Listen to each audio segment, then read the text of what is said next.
Hello, welcome. Today I'm going to unbox the MISTI 2.0. MISTI stands for the most incredible stamp tool invented, and it is produced by My Sweet Petunia.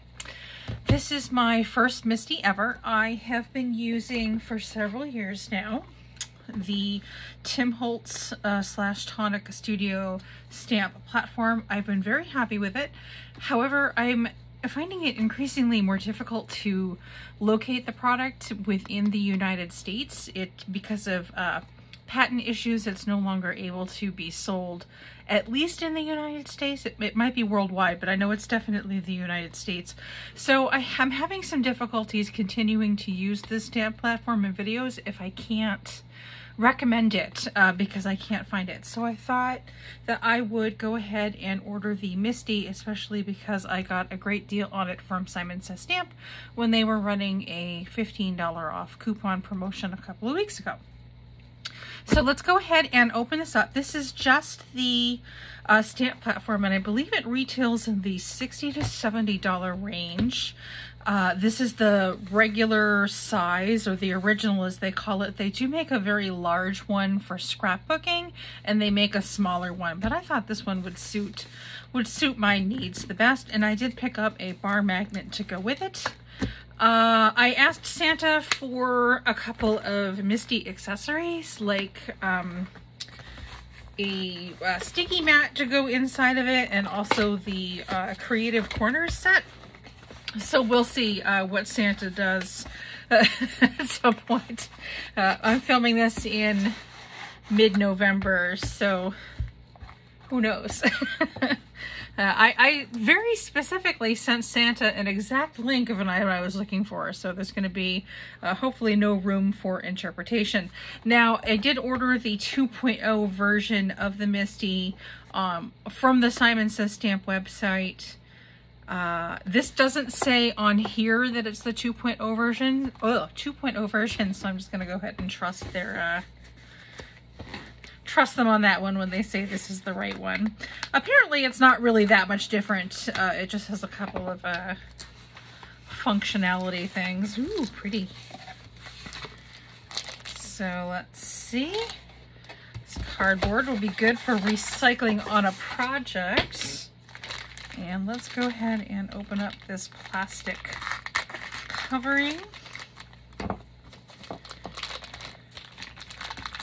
I'm careful with that, I can... Oh, it already had an open side. I was going to say, if I'm careful with that, I can reuse the plastic to store something, but I totally just messed that up, didn't I? Okay, here it is. It is a lightweight plastic. It's got a foam on the bottom here. It's about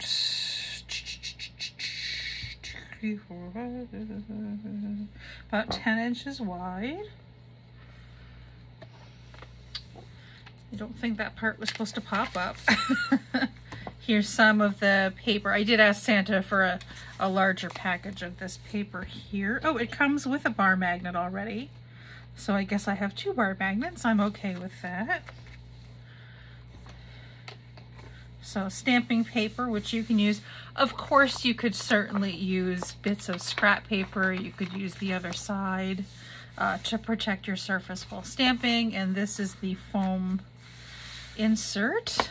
And here's my second magnet. I know a lot of creators see magnet warning inside. Oh gosh, what do you have to warn me about a magnet? I know a lot of creators like to put washi tape wrapped around their magnet to make it easier to pick up. Magnets are powerful and brittle. Store magnets away from each other. They can chip if allowed to collide. I kind of already knew that. So there we go. Extra magnet, this magnet, let's see. It has a nice little grip here to pick it up. A nice working hinge. It's a little bit, it's lightweight, it's thin plastic. It doesn't, it could just be because of the paper on the bottom, but it doesn't completely, I don't know if you can see, it doesn't completely fall fall back down. You're actually going to have to press down to get it to fall flat. Let's pull this paper out and see if that makes a difference. Yeah, it's just the paper in there. For stamping, I don't know if you need the paper in here to poof the foam up a little bit. Let's give that a play. It's definitely a little bit more lighter weight. Oh, they're stuck together because they're magnets. It's definitely slightly lighter than my Tim Holtz stamp platform, and it certainly is a nice shape. A little bit easier to store if you're like me and if you store your products vertical on a shelf when you're not using it, versus this whole thing that sticks out a little bit is a bit annoying.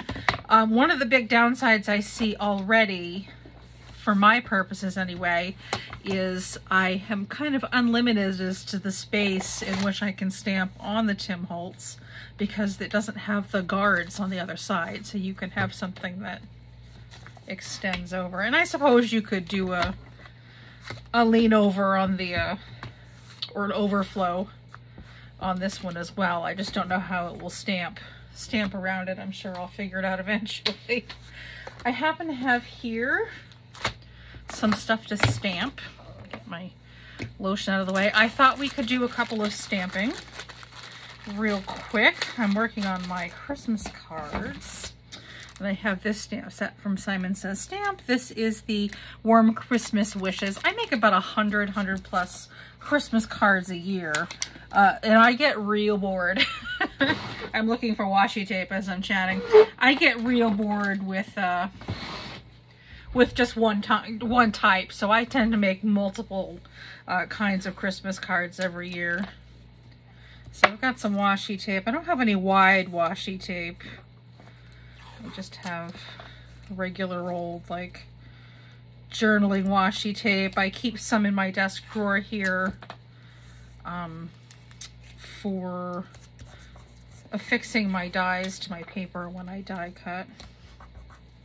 Or lately, sealing envelopes when I have to mail things out, when I'm mailing cards or other, I was going to say bills, but who, you know, nobody pays bills anymore via the mail. But when I'm mailing things, I'm just cutting off some of the extra here. Make a little, ooh, deliberately what they say not to do. A little handle here. Yeah, because of the plague here, the pandemic, and not being able to, or not wanting to spread saliva, I've just been using a little bit of water. I'll spritz a little bit of water on my craft mat and dip my finger in and sort of rub it on the glue of my envelope. And then I'll put a little bit of washi tape on the outside of the envelope just as an extra precaution. So I'm just gonna washi these up here. I don't really know if I'm doing it right or whatever. I don't really care. I'm doing it in the way that I will think is useful, and if it's not useful, then I will adjust. I will adjust accordingly. So I'm gonna, oops. I'm gonna press these down to make a little handle. Cut off the excess. There we go. Now I have two-handled bar magnets already. Look at that. I'm like an old pro. Okay, so we're going to experiment a little bit. I already mentioned that I wasn't sure because it doesn't line up with the paper in it. So let's try stamping a little bit with the paper in and a little bit with the paper out. So let's go ahead. I wonder if I'm going to be stamping on some Bristol Smooth cardstock, and I use the Strathmore, and I think the whole thing will fit right on here. So that's convenient. Be able to get them all onto one page. I'm not going to stamp the sentiment yet. Let's see. Because I'm going to probably put that directly on the card. I live in New Hampshire, and winter is the worst.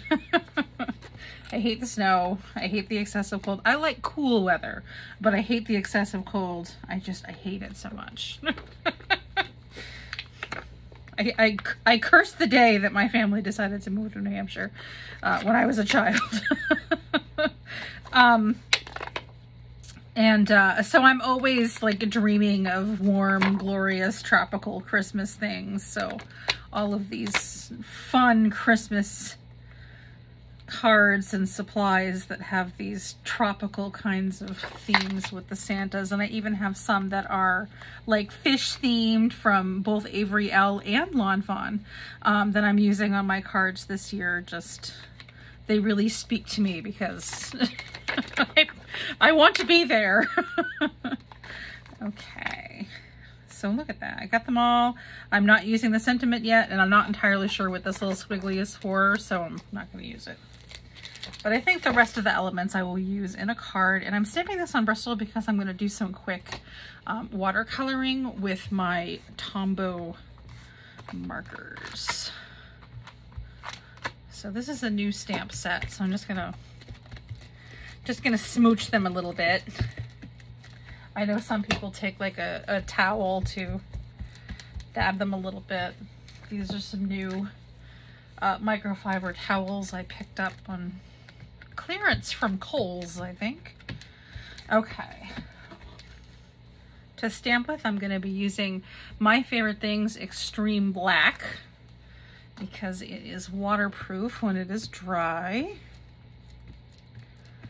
Sometimes I heat emboss when I'm going to be doing watercoloring, but I don't plan to get that complicated on these. I like to take my time and do a lot of techniques and stuff, but when you gotta make 100 of a card, you don't have the time for extreme details like that. Okay, pressing down. It's still not it doesn't fall flush with the pad underneath. So these are new stamps, so obviously we're gonna double stamp.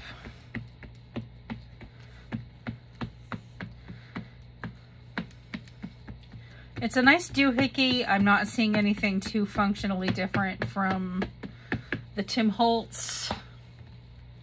This was on the pricey side.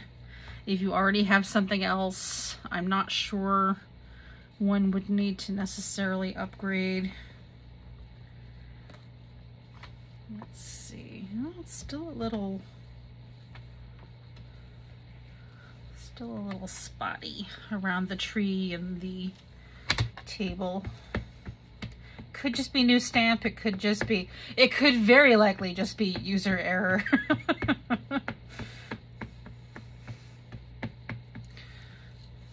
Could also be my ink pad might be getting a little on the dry side.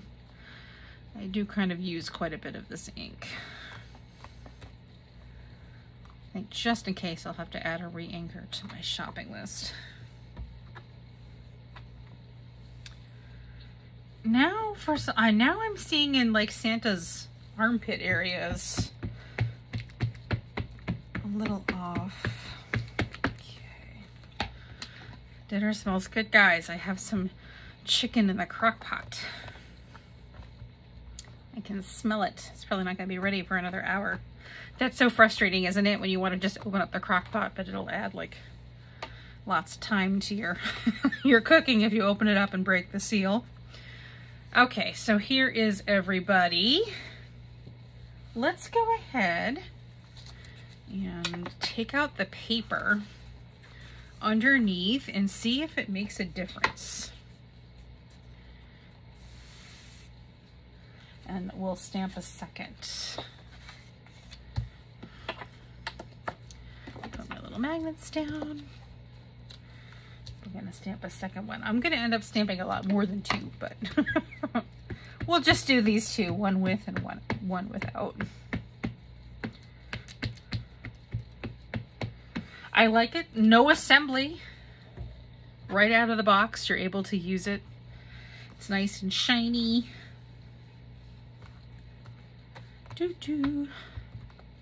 I know some of the bigger name creators on YouTube are using like a dry erase eraser to put pressure on their plastic, and I have a dry erase eraser because we have a large calendar dry erase board, but I don't know if I want to put that on on this nice clean plastic. Plus it's in the other room and I just, you know, can't be bothered to get up and do that.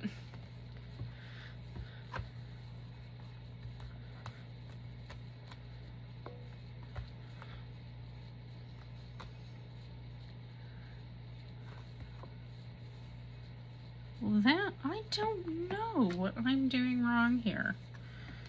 It just seems a little bit,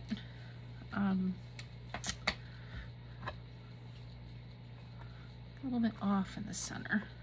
Oh, that's better. Okay, I didn't really notice any difference with having the paper out, so I think functionally it doesn't matter. If you have the paper and you want to store it there so that it doesn't get lost, go for it. I think that's what I'm going to end up doing. But that pretty much concludes my unboxing for the MISTI 2.0 as a new, not new to stamping or to stamp platforms, but new to owning the MISTI. Obviously, I've seen it in use plenty of other places. I like the, I'm just noticing now the measuring is etched in on the sides here. That's pretty nice. I happen to like pink. It's pretty. Anyway, I guess I'm going to get back to stamping some Christmas card stuff. I hope that you've enjoyed, and definitely keep an eye out for some sales because they're coming up for the Christmas end of year sales and Black Friday if this video is up before then, which it probably won't be. So forget I ever said anything. Thanks for stopping by. Take care and we'll talk later. Bye.